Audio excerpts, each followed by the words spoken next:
Once again, a scary new virus is commanding the world's attention. Information changes daily, but we know that the Wuhan coronavirus started in a Chinese hub of 11 million people. 3 million more than New York City. Wuhan is a city with daily flights to other countries around the world. With over 2,000 deaths reported and cases of sickness on the rise, China has put Wuhan on lockdown. Worldwide, flights to and from China have been canceled. Ships have been quarantined. And health officials caution that an effective vaccine may be a year away. There are several steps before we can imagine any mass vaccination program at this stage, and it's not clear when we will have it available. The National Institute of Health is working diligently to develop a vaccine for the novel coronavirus by using its own genetic material, or RNA. What an mRNA vaccine is we're essentially delivering the genetic material. So we're delivering the messenger RNA that encodes our mutated novel coronavirus spike. The messenger RNA will tell the body to present this spike protein, and the body will respond by creating an immune response. But a lot more needs to be known about this coronavirus before any vaccine can be effective and widely available. Just what is COVID-19, and how does it spread? You know, every day that goes by and there are more cases, it's more likely that the epidemic will surface in other places.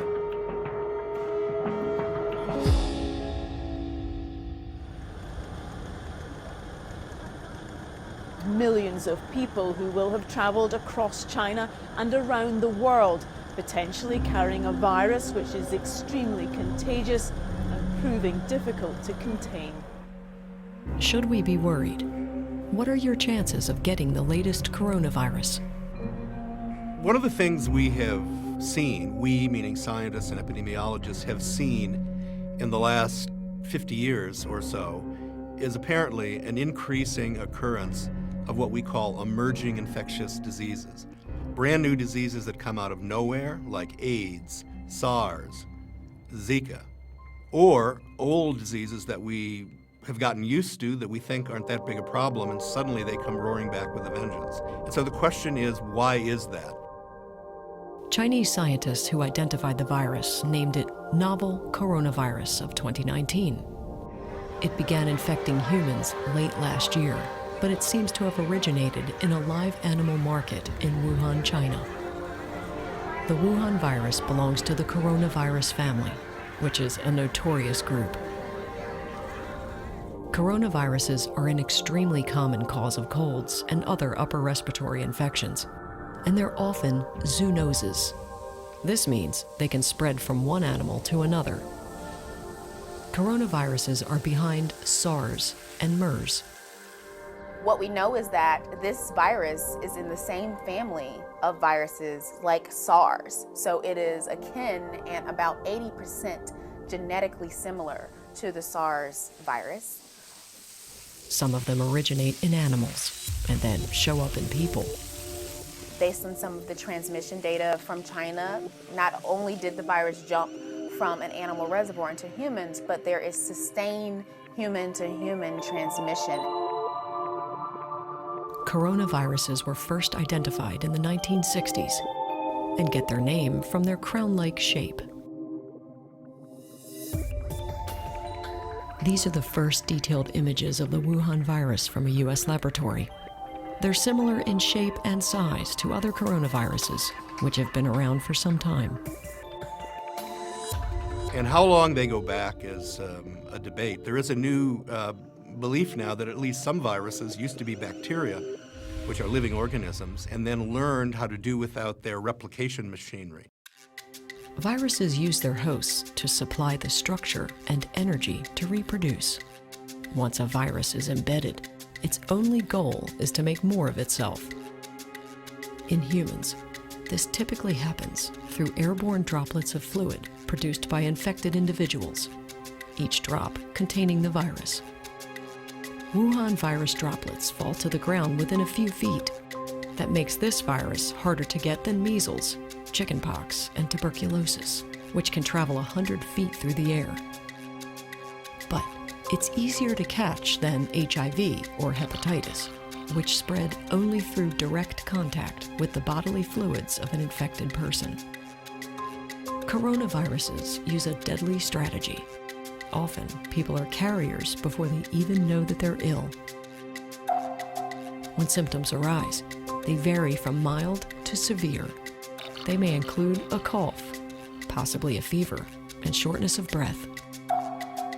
Many people recover within a few days, but some, especially the very young, elderly, or people who have a weakened immune system, may develop a bronchitis or pneumonia.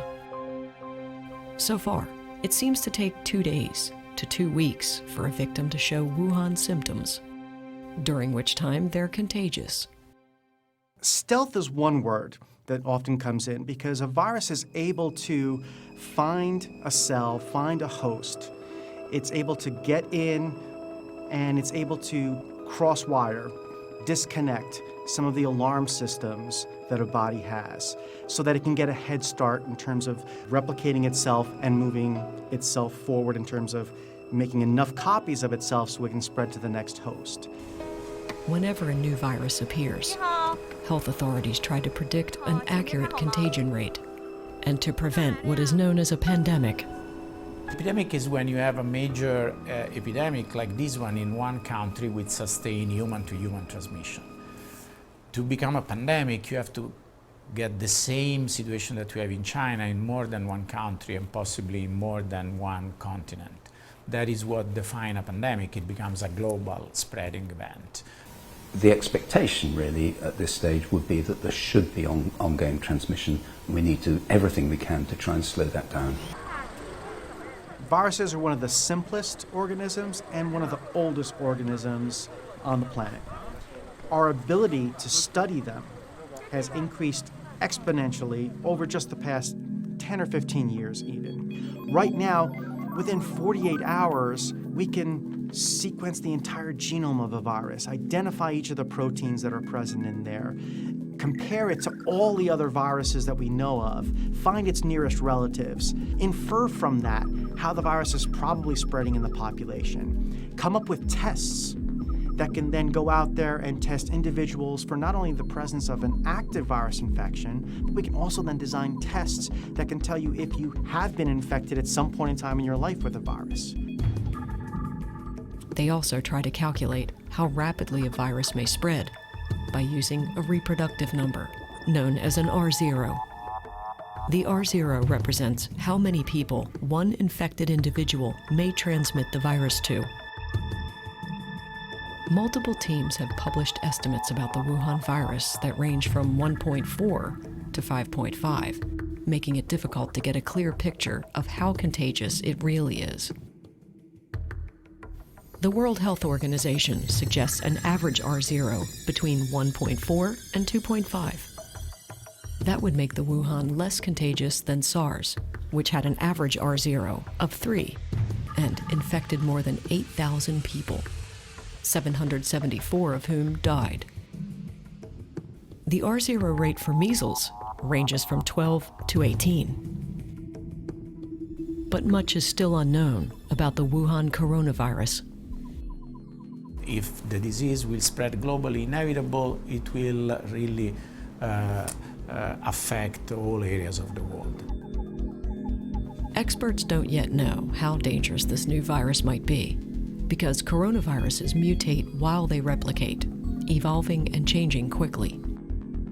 Well, the more you know about the virus, the more you can use network science, epidemiology, and all the tools that science provides us to optimize what we do. Viruses are very small entities. They're minuscule. Millions of them could fit on the head of a pin. They're very tiny, and they have very limited nucleic acid. They're programmed, if you will, to purposely make all sorts of genetic mistakes when they are replicated by a cell. And the reason that's advantageous is because the one thing a virus can do well is mutate at a very high rate.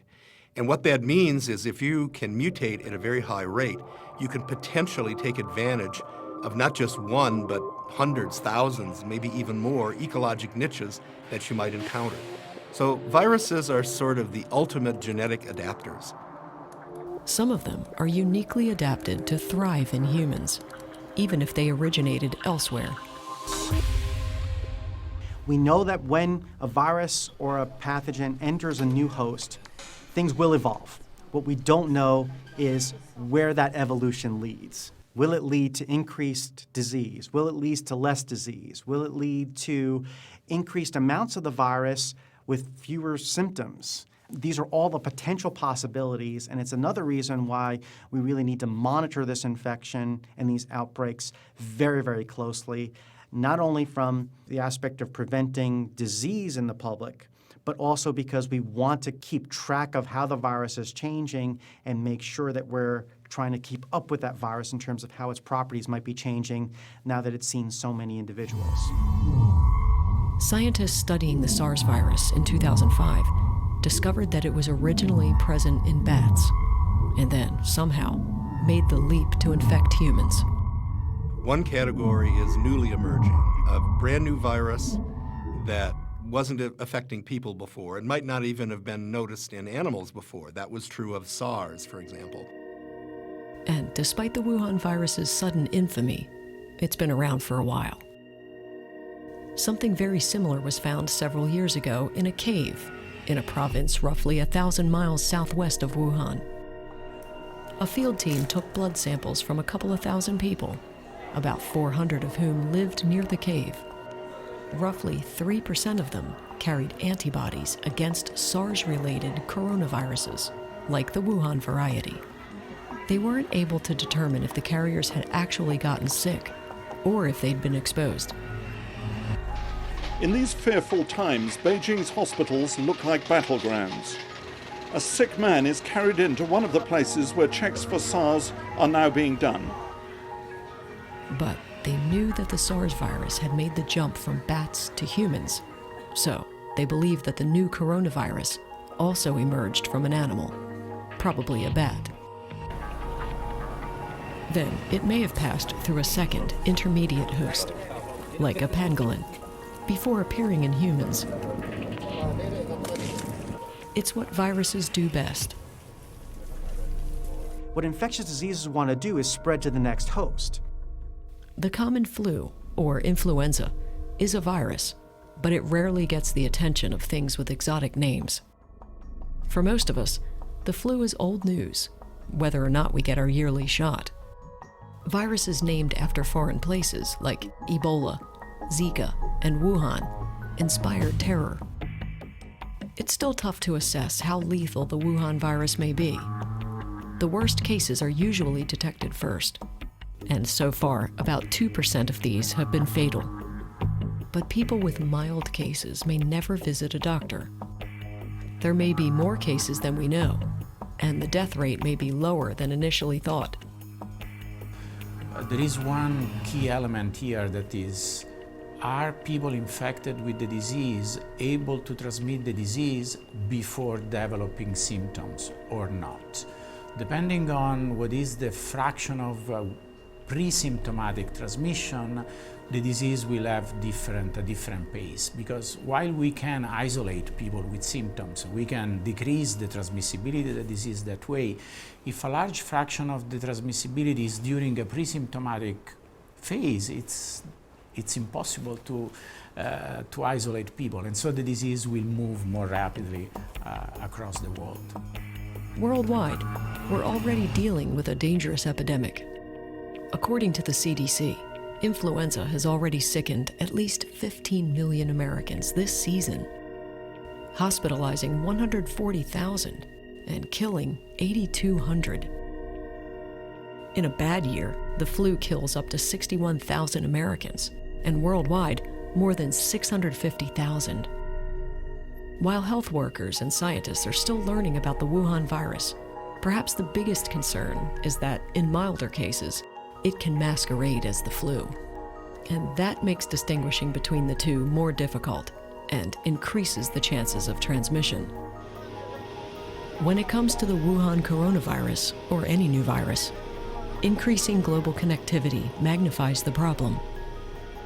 We have to be aware that now every place in the world is one flight away from China. And every place in the world is one flight away from almost all other places.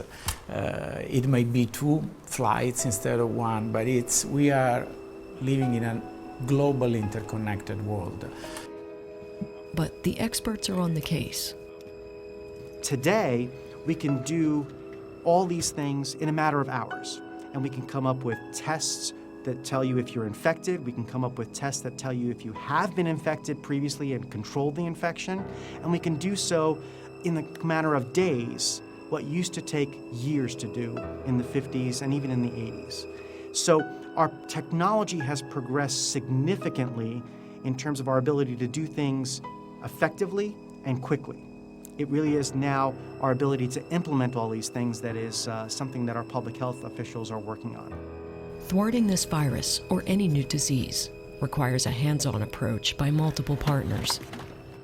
Since the very beginning, all the agencies have had a good deal of coordination, the World Health Organization, Center for Disease Control, European Center for Disease Control, and they have created a network of people they talk to.